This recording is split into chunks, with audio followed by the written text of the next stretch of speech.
ค่ายาเครือหญ้าใบแคบใบกว้างใบยาวคือผู้ใดปลูกมันมาแล้วปัจจัยหลักๆถ้าอยากให้มันงามหัวใหญ่แป้งหลายคือคุ้มหญ้าให้มันได้ถ้าคุ้มหญ้าได้ใส่พุ่นใส่ปุ๋ยมันเฮาบ่ต้องดูแลหลายได้หลายกว่าผู้เฮ็ดหลายอีกอันนี้บ้านเฮาหันยำปลูกหันยำตัดหันยำลกมันสิเอามาใช้มาเป็นหัวแป้งหลายหัวเขาก็น้อยลงฉะนั้นมาพังตัวนี้คือตัวนี้แมนสูตรคายาคือน้ำส้มสายชูเนาะกินใส่ฟอกก็แซ่บคายาก็ได้เห็นบ่เรียนถือไก่น้ำส้มสายชูนี่สามารถคายาได้คือยาเดินวัดเฮาหรือว่ายาเพื่อยาคาได้ขั้นหน้าก็คาได้ไอ้มานี่ไอ้น้ำส้มสายชูนี่ตุ๊บละลิตรนี่ลิตรนึงต่อน้ำ20 ลิตรลิตรนึงนี่ต่อน้ำ20 ลิตรสมมติว่าบางสีเท่าเอามาเนาะสมมติว่าทั้งบางสีเท่าแบบนี้มาแล้วใครน้ำส้มสายชูนี่ถอกลงใส่ใส่บางสีเท่าตัวยาที่2เมนเกลือใช่เนี่ยพอสีเปล่านะ2 กิโลแต่ตัวนี้บ่ฮอนโลใช่พี่น้องแล้วมาให้เบิ่งซื้อมาให้แบบเบิ่งเนาะน้ำส้มสายชูตุ๊ก1เกลือ2 กิโลมาแล้วถอกลงใส่บางสีเท่าตัวยาที่3แมนสไลด์ล้างจานสไลด์ล้างถ้วยเท่านี้ก็ใส่ล้างกระทุกมือบางคนว่าบอกเอาแต่ยี่ห้อนี่บอแมนยี่ห้อไรก็ได้สไลด์ในตุ๊ก5,000ในเฮาบ่ใส่มดเขาใส่3 บวกแค่ไทยบางสีเท่าหมอนพ่อมีบางสีเท่าบ่ผืดอีกเป็นยังสไลด์เขาจึงใส่ขาดบ่ได้มันแทนชั้นจะไปแทนชั้นจะไปสไลด์เขานี่3 บวกเราตกเกลือ2 โลน้ำส้มสายชูตุ๊ก1ถอกลงคือมาแล้วบางสีเท่า20 ลิตรเด็กผู้ดีงามเมตตาว่ามาแล้วบัดนี้เอาไม้คนบัดนี้คนให้เกลือมันละลายเกลือมันละลายแล้วเรียบร้อยปุ๊บบัดนี้ให้เอาไปฉีดหญ้าทุกประเภทที่มันอยู่ในสวนมันเฮาเจ้าไปฉีดรอบช่วงมันแดดนี่พี่น้องช่วงมันแดดนี่เจ้าไปฉีดรอบบ่พอหามือหญ้าทุกประเภทนี่ตายเสี่ยงเห็นเลยเวลาฝนตกมาหญ้ามันเน่ามันเปื่อยกลายเป็นฝุ่นเป็นปุ๋ยได้เฮ็ดให้มันงามพอเฮาบ่ต้องไปเสียการไปเสียหญ้าเจ็บหลักปวดเอวเสียสวนนี่บ่ทันแล้วทั้งนี่ยาวขึ้นมาอีกแล้วแม่นบ่ตัวนี้แต่เวลาการฉีดคอหามเวลาการฉีดคอหามแม่นบ่ให้ถึกใบทั้งกระขัดเด้อบ่ให้ถึกใบมันถ้าถึกใบมันนี่ใบมันกระหล่นคือกันให้ฉีดต่ำๆตามว่างของมันเฮาปลูกไปประมาณเดือนนึงเนาะเดือนนึงหา2 เดือนมันบ่ทันได้สูงดอกมันเฮาแม่นบ่เฮาฉีดไปเลยตามว่างมันน่ะเนาะเงียบๆเด้อพี่น้องเงียบๆเลยเด้อเวลาเฮาฉีดน้ำส้มสายชูนี่เฮาบ่จำเป็นสิปิดปากปิดดังมันสิฮอมแต่กินน้ำส้มขึ้นมาโลดบ่มีเคมีพี่น้องเหลือฉีดยาแล้วก็ไปใส่เฟอร์กินอีกแม่นบ่แซ่บนี่ตัวนี้แต่ว่าในน้ำ20 ลิตรนี่ฉีดบ่ได้เป็นเฮกตาร์ได้ฉีดได้อยู่40 เม็ดมณฑล 1,600 ตารางเมตรบ่ได้ฮอดเฮกตาร์ถ้าเฮาอยากได้หลายๆเลยแม่นเฮาคูณขึ้นเนาะตัวนี้เป็นจังได๋เคยเฮ็ดกันอยู่บ่สูตรยาคายาน้ำส้มสายชูบ้านเฮาเฮ็ดแล้วเฮ็ดแล้วแม่นบ่เนาะเอาทอกเกลือหมักเม็ดเกลือเม็ดนี่ต้นนี้เกลือใจเนาะบ้านเฮาเนาะกันได้จือไว้เกลือหมักเม็ดก็ได้ค่ะเฮามีเป็นเกลือหมักเม็ดก็ได้เอามาเป็นถือว่าให้จือไว้ตัวนี้น้ำส้มสายชูเนาะบ้านนี้มาพังสูตร2ครับสูตรนี้บ่ค่ะมาพังสูตร2บาทนี้ฟังเด้อเดี๋ยวเว้า2ข้อให้ฟังข่าวเว้าไปหลายสิเฮ็ดบ่ได้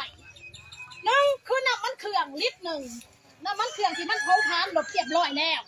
น้ำมันดำมาดิที่ว่ารถทำจากรถไถรถจักรรถไถเฮาหรือว่าไปหาซื้อก็ได้อยู่หันแป้งรถก็เฮาบ่มีหั่นน่ะแม่นเอามาลิตร1สมมุติเอามาลิตร1แล้วถอกลงใส่บักสีเทาตัวยาที่2แม่นน้ำมันกระสวนลิตร1แม่น2 ลิตรแล้วถอกลงใส่บักสีเทาตัวยาที่3แม่นน้ำยาล้างห้องน้ำเป็ดขวดชีม่วงเนาะเฮาใส่ล้างห้องน้ำทุกมื้อหั่นเด้ถอกลงปนกับน้ำมันเครื่องน้ำมันกระชวนตัวยาที่4แมนเกลือเกลือนี่ถือว่าทาว่าเขาอยากให้มันเปื่อยเขาบ่อยากกันเขาบ่อยากคนแมนเอามาต้มต้มแล้วเกลือมันเปื่อยเรียบร้อยปุ๊บมาถอกคนกับน้ำกับมันกระชวนน้ำมันเครื่องตัวยาชุดท้ายแมนชั้นไลเฮ็ดให้บางสีดมันมืนแหละเป็นแทนชาจะใบได้ชั้นไล3 บวก ถอกลงคนบาดนี่น้ำ20 ลิตรมาคนเรียบร้อยยาทุกประเภทยาน้ำยุบยอบคือว่าสินี่ยาเครือยาฆ่าน้ำแก้วน้ำดุกงูยาจรวดให้เจ้าไปฉีดเสลดบ่พอหามือเกี่ยงตายคือกันน้ำมันเขื่องกับน้ำมันกระชวนน้ำยาล้างของน้ำเกลือตัว4แม่นตัวนี้นี่สไลด์ปะบ่ได้พี่น้องปัจจุบันนี่ยาที่มันเกิดหลายเฮาบ่ไปเสียดอกลองพิสูจน์เบิ่งสวนเฮามีเฮกตาร์หนึ่งเฮาบ่เฮ็ดหมดเฮาลองเบิ่งจัก40 เม็ดมลทนนี่40 เม็ดมลทนเฮาฉีดยาฆ่าหญ้าน้ำมันเขื่องและคางนี่เฮาบ่ฉีดเจ้าไปบังรอดบ่พอหามือยานี่ตายเกลี้ยงแปลนเลยฝนตกมาคือว่าสินี่ยามันเน่ามันเปื่อยกลายเป็นฝุ่นเป็นปุ๋ยได้เฮ็ดให้มันเฮางามพร้อมเฮาบ่ไปเสียบาดนี้ทาว่ามันตรงขึ้นมาอีกคือว่าสิมันตรงขึ้นมาอีก15 มื้อเฮาฉีดเทื่อนึง15 มื้อเฮาฉีดเทื่อนึงจนฮอดมันถุกยาวพุ่นแหละมันใหญ่พุ่นแหละจนมันลงหัวพุ่นแหละจนมันบ่มีหญ้าพุ่นแหละเฮาจึงหยุดน้ำมันกระชวนลิตรนึงน้ำมันเครื่องลิตรนึงน้ำมันดำลิตรนึงแล้วก็ น้ำมันดำกับน้ำมันเครื่องอันเดียวกัน น้ำมันดำกับน้ำมันเครื่องอันเดียวกันแล้วบางคนสิบ่เข้าใจเนาะบางคนว่าเจ้าทดลองมาแล้วบอกทดลองมาแล้วได้ผลดีเฮาจึงเว้าให้ฟังเนาะพี่น้องตัวนี้เพื่อเฮาสิเฮียนมาได้สูตรยาฆ่าหญ้านี่บ่แม่นง่ายได้เนาะพี่น้องหรือว่าเฮาอยากให้บ้านเฮานี่ลองเฮ็ดเบิ่งบางคนแบบไปเสียบางคนใช้ยาฆ่าหญ้าแนะนำบ่อยากให้ใช้สิเป็นกามาแดงของไทยของเวียดตุก5 ลิตรหรือว่า4 ลิตรบ่อยากให้ใช้คือเนาะพี่น้องทาง Facebook เพิ่นว่าโอ้ยว่ายาฆ่าหญ้าพอดีบ่ได้ขายได้ว่ะเนาะใครอยากตายก็ไปซื้อมาใช้ใครบ่อยากตายหักสุขภาพตัวเองก็แม่นใช้แบบนี้ห้องยาฆ่าหญ้ากามาแดงของไทยของเวียดเจ้าฉีดไปปึ๊บตายปั๊บยานี่แต่พี่นานี่ให้เกิดหลายเจ้าฉีดไปเจ้าฉีดปิดปากปิดดังสำใดมันก็เข้าได้เข้าทางหูคุมขนมันก็คอยซาซ้อมที่ละเล็กที่ละน้อยเกิดเจ็บเก่ามาหัวเกิดเป็นตับเป็นวีลามามันกินกระดูกกินไส้เท้าเขาไปที่ละน้อยที่ละน้อยฉะนั้นถ้าว่าเจ้าอยากผ่อนแค่มีอยากผ่อนยาฆ่าหญ้าบ่อยากให้ใส่ยาฆ่าหญ้าเจ้ามาใส่น้ำมันเขื่องน้ำมันกระชวนน้ำมันเขื่องมันก็บ่อึดอยู่แล้วมันบอกเพิ่นแป้งหลดอยู่มันบอกถ้าคุณไปซื้อมาขายเจ้าว่ายาน้ำดูกูเด้อยาน้ำขี้แก้วเด้อเนาะยาน้ำแก้วเด้อเจ้าก็ไปขาได้ตัวนี้ง่ายๆคือตัวนี้แม่นสูตรฆ่าหญ้าเด้อว่าการฉีดนี่คือกันการฉีดนี่บ่ให้ถึกใบมันคือกันเด้อน้ำมันเขื่องกับน้ำมันกระชวนเด้อถ้าฉีดใบถึกใบมันนี่ใบมันกระหล่นคือกันฉีดตาบางมันนี่ถึกล้ำนี่บ่เป็นหยังถึกล้ำนี่ถ้าถึกใบแล้วบ่ได้เอาใจตัวนี้รับประกันรอดว่าตายไว้กว่าน้ำส้มสายชูถ้าเฮาเฮ็ดได้เนาะพี่น้องปัจจุบันผ่านมาเคยเฮ็ดกันอยู่บ่ตัวนี้บ่เคยเนาะลองพิสูจน์เบิ่งอยู่บ้านน้ำอ้อมน้ำเขามันอีชี่นี่แหละเราปลูกมันอีชี่มันบ่ใส่ปุ๋ยนี่ถูกยาฆ่าหญ้าตัวนี้ที่ข้าพเจ้าว่ามานี่คือว่าไปใส่พี่กายนี่ลูกเมียบ่ได้เจ็บบ่ได้เมื่อยบ่ได้เจ็บหลังปวดเอวเพิ่นว่าพี่กายนี่คักอลีเพิ่นว่านี่เฮาต้องลองด้วยตนเองคือข้าพเจ้ามาว่าดีถ้าพ่อแม่พี่น้องมาทำบ่เฮ็ดก็คือเก่าแม่นบ่สิปากเว้าบ่ทอตาเห็นสิตาเห็นบ่ถูกกันกระทำเข้าใจถ้าเข้าใจแล้วบ่ได้คือน้ำยาเพิ่นเอามาให้นี่มันก็ต้องหมดเฮ็ดจะได้เขาต้องได้ผลิตเองคือบ้านเฮาเวลาต้มน้ำมันมาสั่นไว้ปึ๊บมันสิมีเพี้ยโตขาวๆเต็มอยู่ในลำมันแม่นบ่บ้านเฮาบ่จักแนวแก้ผักแซ่เลยพี่น้องเด้อผักแซ่ต่อเนาะข้อมูลดีๆผักแซ่ต่อไปเรื่อยๆเนาะคาราเต้โพลีดานกล่องนึง30,000มาขายที่ในลำมันอย่าใส่เด็ดขาดเนาะพี่น้องมีเงินก็บ่ให้ใช้มันเป็นเคมีถามว่าเพี้ยตายบ่ตายคนเฮาก็สิตายน้ำมันพอวิธีแม่แต่หมดเลยเนาะหมดพวกที่ขาวๆได้หมดนี่คือยาเส้นหรือว่ายาปลูกโตมันปลูกโตบ่ปลูกแล้วบ่เอาสมมติว่าถ้ายาเส้นมาแล้วเอามาต้มนี่พี่น้องมาต้มคือข้าพเจ้าต้มนี่มันสิเป็นน้ำดำๆแบบนี้แม่นสมมติว่ายาขีดมันนี่ต่อน้ำ1 ลิตรเคี่ยวออกมาแล้วมันสิดำคือแบบนี้ป้องลงมาให้มันเย็นแล้วมาต้มกับตัวยาดังกล่าวปล่อยเศษยามันไหลลงเอาตุ๊กน้ำดื่มน้อย4 พองเอาสมมุติว่าได้ตุ๊กสำนี่ถ้าว่าเขามีบางสีเอาบางสี20 ลิตรมาแล้วเอาเรียมยาเส้นนี่ถอกลงตัวยาที่2เมนน้ำขี้เถ้าไผ่ที่บางคนน่ะขี้เถ้าไผ่เอามาจากไสเวลาเขาดังไผ่แล้วเขากวดขี้เถ้าออกมาจากเตาหะเด้เอามา1 กิโล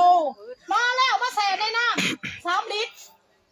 น้ำ3 ลิตรต่อขี้เถ้าโล 1บางคนว่าเอาขี้เถ้าโล 1น้ำลิตร 1ขี้เถ้ากินหมด เนาะเธอว่าน้ำเขาได้มาแล้วน้ำยาเส้นเฮาเนาะตัวยาที่สองเป็นน้ำขี้เถ้าเอามาโล1 แสนได้น้ำ3 ลิตรเช้า4 ชั่วโมงขึ้น1 กระบื้อ1เช้า4 ชั่วโมงผ่านไปปุ๊บพวกเศษฝุ่นเนี่ยมันสินอนอยู่พื้นมันสิใช้เลยน้ำขี้เถ้านั้นเนาะเขาบอกเขาได้ตุ๊กสำนี่ถอกลงกับน้ำยาเส้นเฮาในบางสีเฮาตัวยาที่สามเนาะตัวยาที่สามเมนเหล้าขาวเด้อนี่บ่แม่นน้ำได้เด้อเหล้าขาว5,000นี่ตุ๊กสำนี่5,000นี่มาแล้วได้สำนี่ถอกลงพอดีเป็น4 ตัวยาเลยทำตัวยาเลยเนาะนี่นี่ตัวยาที่สี่น้ำส้มสายชูตุ๊ก1 700 มิลลิลิตรถ้าบ่ใส่หมดเอาตุ๊กน้ำดื่มน้อยพองเอาให้มันเสมอกันพอดี4 ตัวยาถอกลงปุ๊บแล้วน้ำเฮา20 ลิตรเนาะน้ำเฮา20 ลิตรเอาลงมาคนแล้ววันนี้ลำมันเจ้าที่มันมีเพียท่านลำมันไว้อะเด้มันมีเพียเต็มอยู่ในลำมันน่ะเพียดำเพียขาวน่ะเจ้าไปฉีดใส่รถบ่พอ5 นาทีเพียในใต้กองลงให้เห็นเลยเวลาเขาฉีดบ่ปิดปากบ่ปิดดังมันบ่ได้มีเคมีเป็นยังเพียจึงตายมันเมาเหล้าขาวกระกับยาเสพติดยังเอากันเนาะนี่เขาบ่ต้องไปซื้อว่าโอ้ยคาราเต้เด้อกล่อง20,000เด้อนี่ก็นี่ลงทุนบ่ทัน50นี่แค่ตอนลำมันเฮามันติดตายเวลาเฮาสั่นไว้เป็นยังติดตายมันมีเพียดูดกินน้ำเลี้ยงของลำมันเฮาหั่นดิแค่บ่ตายหลายลำมันเฮาห่ะสั่นแน่นเฮาตักมาสั่นไว้ถ้ามีเพียแล้วเอาตัวนี้ไปขารถพี่น้องรับประกันว่าตายถ้าว่าผู้ใดปลูกไปแล้วมันต้องใบขึ้นมาปลูกไปแล้วมันต้องใบขึ้นมาถ้าว่ามันมีปวกกินมาได้พี่น้องไม่อยู่กับปวกกินลำมันเฮาเวลาเขาปลูกไปปุ๊บพอลบขึ้นมามันมีปวกกินเยอะแต่แกนมันนี่มองได้มันมีปวกเอาหญ้าตัวนี้ไปฉีดใส่บอกไว้ปวกมันอยู่นะรับประกันรอดว่าปวกในโบเลือพ่อโตนี่เวลาฉีดถ้าบุปิดปากบุปิดดังฉีดสบายมันบุมีเคมีจะหมักแพงใดห้องไปนำโลดแมนบอเต้นน้ำก็ได้เขาไม่ได้มีเคมีแมนบอนี่นี่ง่ายนี่กินเราขาวก็กินน้ำส้มสายชูก็กินน้ำขี้เถ้าก็กินบริกินแต่น้ำยาแมนบอเจอไว้เที่ยขึ้นมาพริกมะเขือมักเบ้ามักแตงหน้าเข่าแมนแข้งตักกะแตนบ้องพันใบแมนใส่สูตรนี่นะพี่น้องบ่ต้องเบิ่งล่าเข้าหน้าเขาเวลาเขามันถอกแม่งแข็งเนาะจือไว้ตัวนี้เข้าใจเนาะทาเพี้ยไผ่แดงเหลืองแม่นไส้สไลด์หลังจาน10 บ่วงต่อน้ำ5 ลิตรเพี้ยไผ่ทาเป็นแม่งแข็งตักกะแตนเลยแม่นไส้ตัวนี้น้ำยาเส้นจือไว้บ้านเฮาถือว่าให้ไม่ได้สำคัญตัวนี้แม่สูตรคายาตัวนี้แม่นคาพี่คาหมุดคาหมดแดงที่หมดแดงสมหมดแดงคันคาได้หมดนอกมุดหนามจือไว้อันนี้ถ้าเข้าใจมาพังวิธีการอะไรหนูบ้านเฮามีอยู่บ่หนูกินชวนมากินหัวมันมีอยู่บ่หนูอยู่ในสวนหรือว่าหนูอยู่ในนาเข่าทาว่ามันกินเข่าเฮาในสวนมันที่ว่ามันกินหัวมันเฮาตอนนี้แม่เป็นยาขับไหลได้พี่น้องบ่เป็นยาขาอันนี้เป็นยังคือขี่แบะนี่วิธีการไหลหนูขี่แบะมองได้ที่ว่ามันมีหนูมาอยู่ในสวนเฮาหรือในนาเฮามันไปเป็นทางหนูให้จะเอาขี่แบะมานี่มาหวานใส่ในสวนเจ้าหรือว่าในไหหน้าเจ้าหวานปะลงไปรอดหน้ามีสีแก้วหวานให้มันทั่วหมดรับประกันรอดว่าหนูนี่จะบุกเข้ามาใกล้เป็นยังมันจึงบุกเข้ามาใกล้เพราะว่าในขี้แบะมันมีสารชนิดหนึ่งที่สามารถขับไล่หนูได้ถือว่าหนูนี่บ่ตายแต่ว่ามันดีใช่อยู่บ่ขี้แบะไล่หนูบ้านเฮานี่เนาะชื่อไว้ไว้บ้า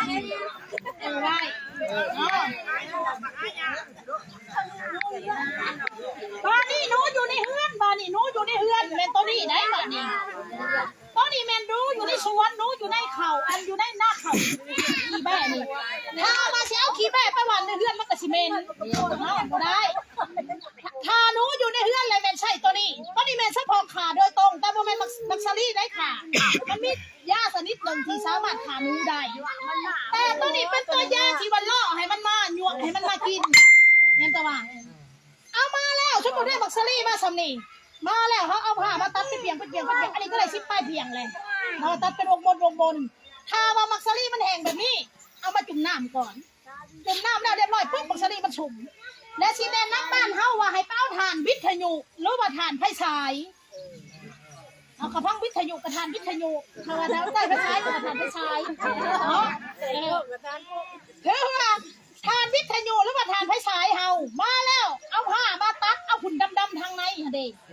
สมัยตะกี้เฮาบ่มีแนวแพทย์ไม้ครับเอาตัวนี้ตะว่าไปดีดไม้แม่นบ่ถ้าว่าเอาหุ่นดำๆมันออกมาปุ๊บแทงมาแล้วทั้งดินใดบ่ให้เอาไปใส่เด้อเพราะว่ามันเป็นเคมีเนาะเอาหุ่นดำๆมาแล้วสมมุติว่าใส่ห่อแพร่เฮาเนาะห่อแพร่เฮาได้พี่น้องห่อแพร่เฮาปั๊บสิปุ๊บเอาหุ่นดำลงมักซะนี่ตัวเฮาจุ่มน้ำมาเช้าใส่กันครับ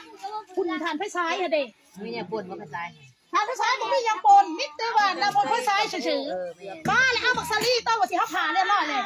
มาเช้าใส่กัน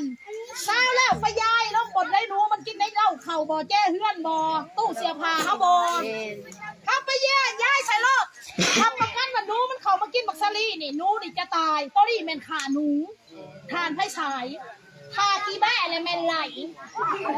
ซื้อไว้ถ้าจะไหนเข้าใจเขาใช่ก็อยู่บนบักซารี่นี่ไรรู้เขาใช่ก็อยู่บนคารู้วันเฮาอันนี้มันบอกตัวไหนบอก ผสมในอื่นก็ได้ ก็ได้ เอาไปอย่างแนวหนูกินได้ เพราะเพี้ยตะวันนู้มันหมักนะพอโดยเป็นกล้วยเป็นหอยชะลี่บ่หัวหอยฮะเด็กมันแห้งหมักต้นนะฮะจะไปล่อป้าไว้โหลดต้นไหนก็ได้จือไว้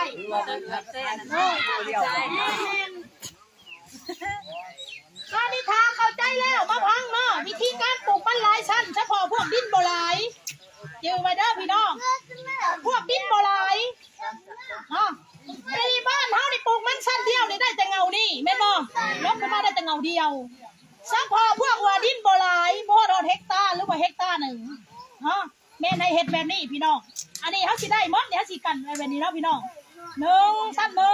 สั้น2สั้นที่3สั้นที่4นี่เด้นี่แม่ลิต้าเพิ่นออกนี่เธอว่าแต่การปลูกมันตัวนี้เฮาจะได้คูณได้พี่น้องหรือว่ายกล่องบ่แม่นว่าขุดมาปุ๊บสิปลูกปักบ่ได้ล็อกบ่ได้พี่น้องแม่นบ่เฮาต้องได้คูณเด้อพี่น้องเธอว่าให้เฮาเฮ็ดว่าสิลิต้าเพิ่นออกเด้อพี่น้องลิต้าเพิ่นออกปล่อยคุ้มเปลือกเพิ่นถ้าคุ้มเปลือกบ่นี่เธอว่าบ่ได้มันตายได้อันนี้ก็หักออกอันนี้ก็หักออกอันนี้ก็หักออกอันนี้ก็หักออกนี่เขาได้อยู่แล้วตัวนี้ฮะแม่นบ่แต่ว่าตัวนี้เขาบ่ทันได้นะเขามาลิต้าออกคือคอยมาเว้ามื้อนี้บ้านเขาบ่เสือให้ลองเบิ่งจักหาเงาเนาะลองเอาจกมาคูณข้างหน้านี่นะและลองเบิ่งว่าแม่นบ่หรือบ่แม่นที่สูตรเบิ่งเด้อพี่น้องเด้ออันนี้คือมันสีชัดพี่น้องนี่ลิต้าออกแบบนี้เนาะชื่อไว้โอ้นี่ตอนนี้พาเข้าใจแล้วมาพังที่ท่านแหล่งผลผลิตแหล่งผลผลิตตัวนี้เห็ดให้มันงามมันหัวใหญ่มาพริกบักเขือติ๊กโดกสมมติว่ามันเท่านี้ถ้าปลูกไปหลายปีแหละมันนี่มันชิเริ่มหัวน้อยได้พี่น้องสมมติว่าพี่ก้อยนี่ถ้าปลูกใหม่หรือว่าปีนี้เขาได้อยู่เฮกตาร์60 ต้นหรือว่า50 ต้นเนาะต่ำชุด50 ต้นเวลาปีที่2ที่3ผ่านไปเจ้าชิโบได้เฮกตาร์50 ต้นเพราะชิรูดลงไหนพี่น้องอย่าเคาะบักลาอย่าเคาะหัวกระเริ่มน้อยลงเจ้าอย่าลืมได้ว่ามันต้นนี่มันกินสารอาหารหลายกว่าพืชทุกชนิดถ้าปลูกปี1 2 ปีนี่ได้หัวหลายแป้งหลายแต่ปีที่3ที่4นี่โบได้แล้วพวกที่กินผุนหลาย1คือมันต้ม2มาเป็นอ้อย3มาเป็นไม่วิกพวกนี้กินผุนขนาดจืดไว้ขนาดดินฉะนั้นถ้าว่ามันจืดแล้วเห็ดจังไดเขาต้องใช้ตัวนี้เขาไปช่วยไปฉีดโลดนับแต่มันปลูกไปได้เดือน1 2 เดือน3 เดือนฉีดได้นี่คือนมชมต้องเอาแบบนี้นมชมรถเมื่อกี้นมชมนี่กล่อง1 5,000 กีบนี่มาแล้วสมมติว่าเขามีบางสีดใครนมเนี่ยออกมาขอกลงใส่บางสีดนี่หมดกล่องเลยตัวยาที่2เม็ดM150ออกกล่อง5,000บอกลงมาเลย บ่แม่นมันสิกินก่อนคงหนึ่งบ่แม่นได้ขัดเด้อบ้านเฮาเด้อกินก่อนจะซื้อมาแก้วหนึ่งจะกินแก้วหนึ่งก็ถอกลงเนาะ ครับแก้วเนาะ รักยาก็ไปแล้วเนาะท้องแล้วนี่แล้วพี่น้องตัวยาที่3แมนกะปิ3บวกกะปิต้องเป็นกะปิแคนหรือกะปิกากุ้งก็ได้กะปิตาเรือใบก็ได้3บวกขวดออกมาถอกลงต้มกับนมชมแล้วก็100ตัวยาที่3ที่4เนาะที่4เมนแป้งนัวแต่ว่ามื้อนี้มันขาดแป้งนัวแป้งนัวนี่ถือว่า3บวงท้อง1 10 พันกีบเฮาบ่ใส่หมดเอา3บวงแป้งนัวขวดออกมา3บวงแป้งนัวกับกะปินี่แนวละ3เป็น6เลยแม่นบ่เอาขวดลงบานนี้คนก่อนมันคนให้กะปิมันแตกก่อนก็เป็นนัวมันเปื่อยแล้วเอาน้ำมา20 ลิตรแล้วใส่บักสีดคนบัดนี้เอาไปฉีดมันต้นเจ้านับแต่ว่ามันปลูกมาได้เดือน1 2 เดือนมันตรงใบขึ้นมารับประกันรอดว่ามันสวนดังกล่าวถ้าว่าเจ้าฉีดตัวนี้ลงไปมันเฮาจะใบงามใบเหลื่อมลำใหญ่สมบูรณ์แม่งไม่บ่เข้าใกล้เวลาเฮาฉีดบ่จำเป็นปิดปากปิดดังฉีดแบบสบายมันบ่มีเนเคมีนี่ต้นนี้มาพริกมะเขือผู้ใดปลูกไว้30 ต้น20 ต้นปลูกไปแล้วมาพริกมะเขือมันบ่จับให้เฮาฉีดช่วงมันออกดอกช่วงที่2เวลามาพริกมะเขือมันออกหมากมาฉีดอีก2 เถื่อพอบ่ต้องฉีดหลายถ้ามันต้นเฮานี่15 มื้อฉีดเทื่อนึง15 มื้อฉีดเทื่อนึงจนเฮามันลงหัวพุ่นเลยหยุดนี่ต้นนี่ถ้าเฮาเฮ็ดได้ดีที่สุดเหลือแล้ว5,000 กีบนี่ยังได้กินกาแฟข้าวปุ้นนี่แม่นบ่กะปิเฮาปุ้มขาบัดจังไดบ้านเฮาเคยเฮ็ดกันอยู่บ่กะปิM100ใส่ฉีดข้าวฉีดมันฉีดพริกมะเขือเข้าใจนะบ้านเฮาลองเฮ็ดเบิ่งเด้อเพราะว่าพืชเฮานี่มันสิกิน2 เส้นทาง1แม่นระบบทาง5เส้นทาง2แม่นระบบทางใบนี่คือใบเอาแชร์ไปพี่น้องแชร์ไปเด้อแชร์ไปหลายๆเด้อพี่น้องเด้อหญ้าบ่ทันได้กินเลยมันเฮาได้กินก่อนเลยเด้ของมันนี่ระบบผลทางใบเด้แต่การฉีดข้อห้ามว่าให้ฉีดยามแรงประมาณ3 โมง 4 โมง 5 โมง 6 โมงค่ำไปเมื่อหนาอย่าฉีดยามเช้ายามเช้ามันฉีดแดดไปเมื่อหนามันฉีดแหมเด้ยามแรงเฮาฉีดโลดมันปีกายนี่สวนใดที่ว่ามันกูดมันเคยกูดเนี่ยเอาตัวนี้ไปฉีดรับประกันว่ามันบ่กูดงามแม่นยามแรง3 โมง 4 โมงตัวนี้ปัจจัยไหนพอเสียดได้อยู่บ่ตัวนี้บ้านเฮานมM100กะปิเป็นนัวได้แต่ผู้อยากเฮ็ดถ้าผู้ขี้ข้านก็บ่ได้เนาะบาดิทาเข้าใจแล้วมาพังบัดนี้วิธีการใส่ทางดินพี่น้องตอนนี้ผู้ใดทางให้ทางสวนสิปลูกมันสิเป็นหญ้าเพิ่นหญ้าเหินหรือว่าพืชสีเขียวได้หมดอันนี้บ้านเฮาทางสวนให้มาให้เจอทางสวนมาให้จะได้ทางแล้วเอาไผจูดแม่นบ่บ้านเฮาบ่ว่าสิเป็นหญ้าเพิ่นอีหยังคือการทางมาปึ๊บเอาไผจุดปรับว่ามันเป็นผุนถ้าเจ้ามีหญ้าเพิ่นใบซ้ำสาใบไผ่เฮืองใบไม้ทุกประเภทพืชสีเขียวในสวนเจ้าตัดมาแล้วท่อนเป็นกองเอา EM อันนี้แม่นจุลินทรีย์ EM จุลินทรีย์ EM ตุกละลิตรถ้าจะได้กองผุ่นมาแล้วเป็นหญ้าเพิ่นใบเป้าหรือว่าหญ้าทุกประเภทพืชสีเขียวเจ้ามากองไว้ปุ๊บเอา EM ผสมกับน้ำนี่พอหดกองผุ่นเจ้าในสวนเจ้าหดแล้วเรียบร้อยปุ๊บเอาผ้ายางมาคุมไว้ปะไว้15 มื้อผ่านไปพวกใบหญ้าเพิ่นพวกใบหญ้าต่างๆพืชสีเขียวมันจะเปื่อยหมดคือดินนี่ดินแล้วบัดนี้คือเวลาเฮาบ่ได้ใช้รถไถรถยกลังหั่นนะเฮารถไถค่ะไถไปทั่วสวนเฮาหั่นรับประกันโลดว่ามันเจ้าไปซักลงหม่องใดแก่ใดมันเฮาจะงามมันหัวจะใหญ่ปรับสภาพดินไปพร้อมนี่ตัวนี้มันเปื่อยตัวนี้เป็นจุลินทรีย์ย่อยเฮ็ดให้ซากพืชใบไม้ว่าสิมันเปื่อยแม่นเป็นหญ้าเพิ่นก็แม่นใบบ่มีเลยเปื่อยเข้าเบิ่งเด้อเข้าเบิ่งซองจะคิดแนลเฮาเด้อทานบ่เก็ดใบกูดใบหยังเข้าเบิ่งได้เด้อใบมันก็บ่มได้ใบซ้ำช้าก็ได้ครับพวกเจ้ามีนี่ใช่ดีที่สุดตัวนี้นี่ตัวนี้ถ้าว่าพวกใดอยากใส่หน้าข้าวบ่มเจ้าเพื่องก็ได้บ่มเพื่องก็ได้ในหน้าข้าวเฮาก็บ่มได้ตัวนี้จื้อไว้บ้านเฮาปัจจัยใดเว้ามานี่มีตัวใดอยากถามบ้านเฮาถามมาสิตอบให้จะได้เมื่อสิบ่ได้ถามเข้าใจเลยเป็นบ่ มาจะได้ก็แม่ ตัวยาดูแลก็มีแต่มันผสมนี่ยังขายัง ตอนนี้ขายาตอนนี้แม่ขา บอกให้เขาเบิ่งช่อง YouTube รวมไง บำรุง นี่บ่ ถ้าว่าผู้ใดบ่จักเนาะบ่จักว่าอย่าลืมถ้าว่าผู้ใดมีโทรศัพท์ลินเฟซลินไลน์พิมพ์เข้าไปช่องของพวกเฮาเนาะช่องของจักกิจชาแนลหรือว่าจักกิจเพจเจ้าสิเห็นมั้ยเพราะว่าได้ทีมงานเฮาเนี่ยจะมีช่องของพวกเฮาโดยตรงเรื่องการเกษตรคือมื้อนี้ข้าพเจ้าเรื่องบ้านเฮาอาจารย์เพิ่นไล่สดอยู่ปัจจุบันนี่ก็เห็นหมดทุกหม่องเนาะถือว่าพิมพ์เข้าไปรอดจะสิเห็นเลยวิธีการขายยาวิธีการรักษามันเฮาให้มันงามเนาะพี่น้องพิมพ์เข้าไปเลยเด้อบ่เป็นก็ให้ลูกให้เต้าเฮาหรือว่าหลานเฮาเด้อพี่น้องเข้าใจเนาะพี่น้องเนาะ ถ่ายสุดซะจังได๋เพิ่นสิไปมื้อไหน บาท เดี๋ นี้ ยวน้องบ้าง มา ล่ะ ขอชุดท้ายชุดบาทนี่บ่เว้าหลายกะสิจื้อบ่ได้นี่ตอนนี้มาพังซัพพอร์ตที่ว่าพวกบ่อยากเห็นพวกขี้ข้าเอาตัวนี้ก็ได้ง่ายตัวนี้มันผลิตมาเรียบร้อยแล้วเอาอยากได้ก็เอาบ่อยากได้ก็บ่เป็นหยังบ่ได้หามเด้อพี่น้องตาโน่นี่ตุกละลิตรนึงผสมน้ำ1,000 ลิตรถ้าจุ่มละมันแส่ละมันได้อยู่3 เฮกตาร์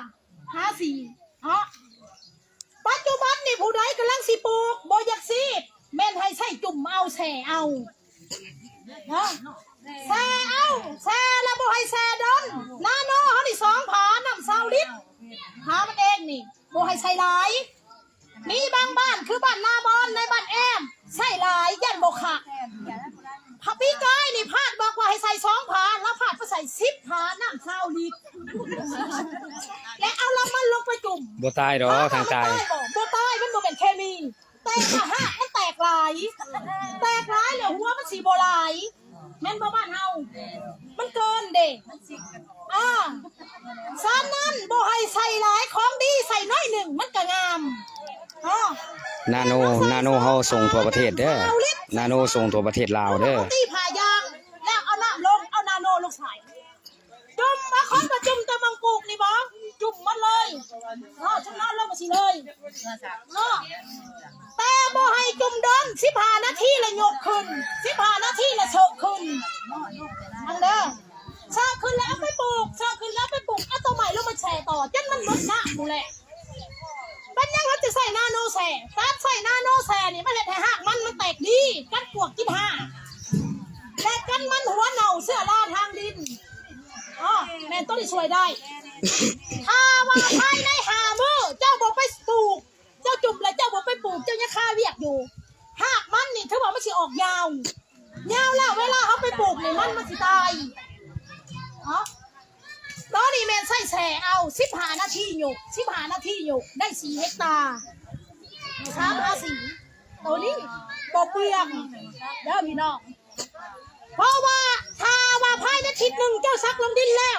เจ้าไปล็อกบังโลดพี่น้องเจ้าไปล็อกบังโลดหากมันนี่สิแตกแนวออกมาเลยเจ้าอย่าลืมได้ว่าหัวมันนี่มันออกในหากไหนแม่นบ่หัวมันออกในหากไหนอันนี้มันบ้านเฮาตัดมาไปปลูกปุ๊บล็อกขึ้นมาเป็นจะได้นี่แต่ปวกกินเหลือแต่แกนเห็นบ่รักมันเนาะนี่ทั้งมันสิขาดน้ำฝนบ่ตกมันก็บ่เป็นหยังเพราะว่ามันอมน้ำยาเข้าไปในเนื้อเยื่อมันข้างๆนั่นเองมันอมเข้าไปแล้วมันแห้งมันแหลงมันเฮาก็บ่ตายมันมีน้ำยาเลี้ยงมันแหละในลำมันน่ะบ่ตายนี่ตัวนี้บ่มีกินคิ้วกินเหม็นใส่ง่ายใส่สบายบ่ปิดปากบ่ปิดดังนะตัวนี้แล้วบานี้เหลือจุ่มละมันไว้ใส่หน้าเขาปีนี้ปุ๋ยราคาแพงๆครับพี่น้องปุ๋ยนี่ราคาแพงก้ากระต่ายนี่480,000ตามสูตรอีกตามสูตร4000เลย ปุ๋ยหมากเลยก็แพงแต่ว่าเป็นปุ๋ยก้ากระต่ายนี่เป็นก็อิงตามสูตร1620 4688 15เนาะมันก็จะแพงตามสูตรมันแต่ตัวนี้เหลือจุ่มละมันแล้วไว้ใส่หน้าเขานับแต่ก้าเจ้าตะวันมาได้3 ใบและเจ้าใส่นาโน2 ผาน้ำ20 ลิตรฉีดก้าข้าง2เวลาดำนาแล้ว7-15 วันเข่ามันง่อยหางไก่มันมั่งหนาไม่ใช่อีกข้าง3เวลาเข่ามันสวยเข่ามันถือแหวน เข่ามันมานทาหน้าผู้ใดมันงามเพียงแอวหรือว่าเพียงคอถ้าเป็นหน้าน้องมันชิงามสำใดเฮาก็ต้องสีดเป็นยังจึงสีดอยากให้มากตึงบ่ให้มากมันรีบแต่ส่วนหลายเข่าบ้านเฮานี่สิรีบหลายกว่ามากตึงแม่นบ่บ้านเฮาตอนนี้สวยกันเข่าเขาห่วงหักเฮ็ดให้เม็ดเข่าตึงไม่ร้อยเม็ดตึงมันร้อยเม็ดถ้าเฮาสีดได้ช่วงเข่ามันมานกันเหี่ยวแม่งแข็งแต่เวลาเข่าถอกเข่าตากดอกออกมาแหละบ่ให้ซีดไหนห้างขักไหนมันมีลูกหลานของพวกข้าพเจ้าอยู่บ้านน้องกันคุ้มรักสีบ้านรัก40คุ้มน้องกันฉีดเข่าหน้าแซงปีนี่แหละเขาบอกว่าช่วงเข่ามันแหละให้เจ้าเอาไปฉีดเด้อแล้วพอเอาไปฉีดช่วงเข่าตากดอกมันหล่นมั้งถามว่าได้บ่ได้อยู่แต่มันได้บ่หลายฉะนั้นเขาต้องเอาพวมมันเข่ามันเข่ามันสวยเข่ามันถือแหวนผ้ามันใส่รถ2ผ้านำ20 ลิตร10ผ้านำ20 ลิตรใส่ได้ถ้าใส่ตัวนี้บ่จำเป็นใส่ปุ๋ยพอนาโนเขานี่แทนปุ๋ยอยู่6 กระสอบนี่บ่ว่าสิเป็นนาดินต้มนาดินทรายนาดินดากเข้าให้ใส่ได้หมดหมอนี่บ่ได้เลือกไหนมันบ่คือปุ๋ยเคมีใดปุ๋ยเคมีมันเลือกดินแต่นาโนเขานี่บ่ได้เลือกดินให้พวกระบบทางใบนี่ถ้าว่าเป็นบักพริกบักเขือ1ช่วงปลูกใหม่2ช่วงออกดอก3ช่วงออกหมากถ้าเป็นบักมี่บักม่วงลำไยออกดอกจูมบ่แม่นดอกบานถ้าดอกบานไปฉีดกระหล่นมดต้องช่วงมันจูม2มาช่วงบักพริกบักเขือบักถั่วบักแตงเฮาออกหมากมาน้อยๆฉีดอีกฉีดแล้วเก็บมากินโลดบ่มีผิดบ่มีภัยใส่ง่ายใส่สบายทุกประเภทพืชต้นไม้ใหญ่ฮอดต้นไม้น้อยแล้วตัวนี้ถ้าว่าสวนบ่หลายหน้าบ่หลายใส่บ่หมดปิดผาไว้กุ้มได้10 ปีไอ้กี้หาปุ่มดูพี่ต่อไปใส่อีกใส่จนมันหมดไม่บริเสียคุณได้พี่น้องเธอมาตัวนี้บ่มีวางขายตามเกษตรเป็นยังเกี่ยวบ่มีคือบ้านน้ำอ้อผลประหารหล่อซื้อมันเกษตรปากแซ่บ่มีขายใส่ดีแต่ว่ามันบ่มีขายเพิ่นว่าตัวนี้ส่วนหลายจะอยู่น้ำของการกสิกรรมเมืองเฮาและก็น้ำทีมงานของเฮาเท่านั้นบางคนว่าจะบ่อยากได้เงินบ่คือกับบ่ขายอยากได้คือกันแต่ว่าเฮาบ่ได้วางขายทั่วที่ถ้าเฮาวางขายทั่วที่มันสิมีของดีและของปลอมมานำคูโม่นี่พี่น้องมาอยู่ประเทศลาวเฮาหลายมันลอกเลียนแบบได้ขนาดยาเศร้าหัวช่อง500 กีบมันยังปลอมจับโตบ่ได้ถ้าว่ามีผู้ใดสนใจอยากได้แล้วสิบอกราคามันให้อยากได้ก็เอาบ่อยากได้ก็บ่เป็นหยังใครอยากจุ่มละมันใส่ละมันก็เอาได้เธอว่าตอนนี้ราคาของมันนี่ตามปกติ350,000 กีบต่อตุกหนึ่งได้4 เฮกตาร์ถ้าจุ่มละมันแต่ว่าเฮามาลงนาเวียกแบบนี้ชั่วโมงนี้มีโปรโมชั่นในชั่วโมงนี้เท่านั้นจาก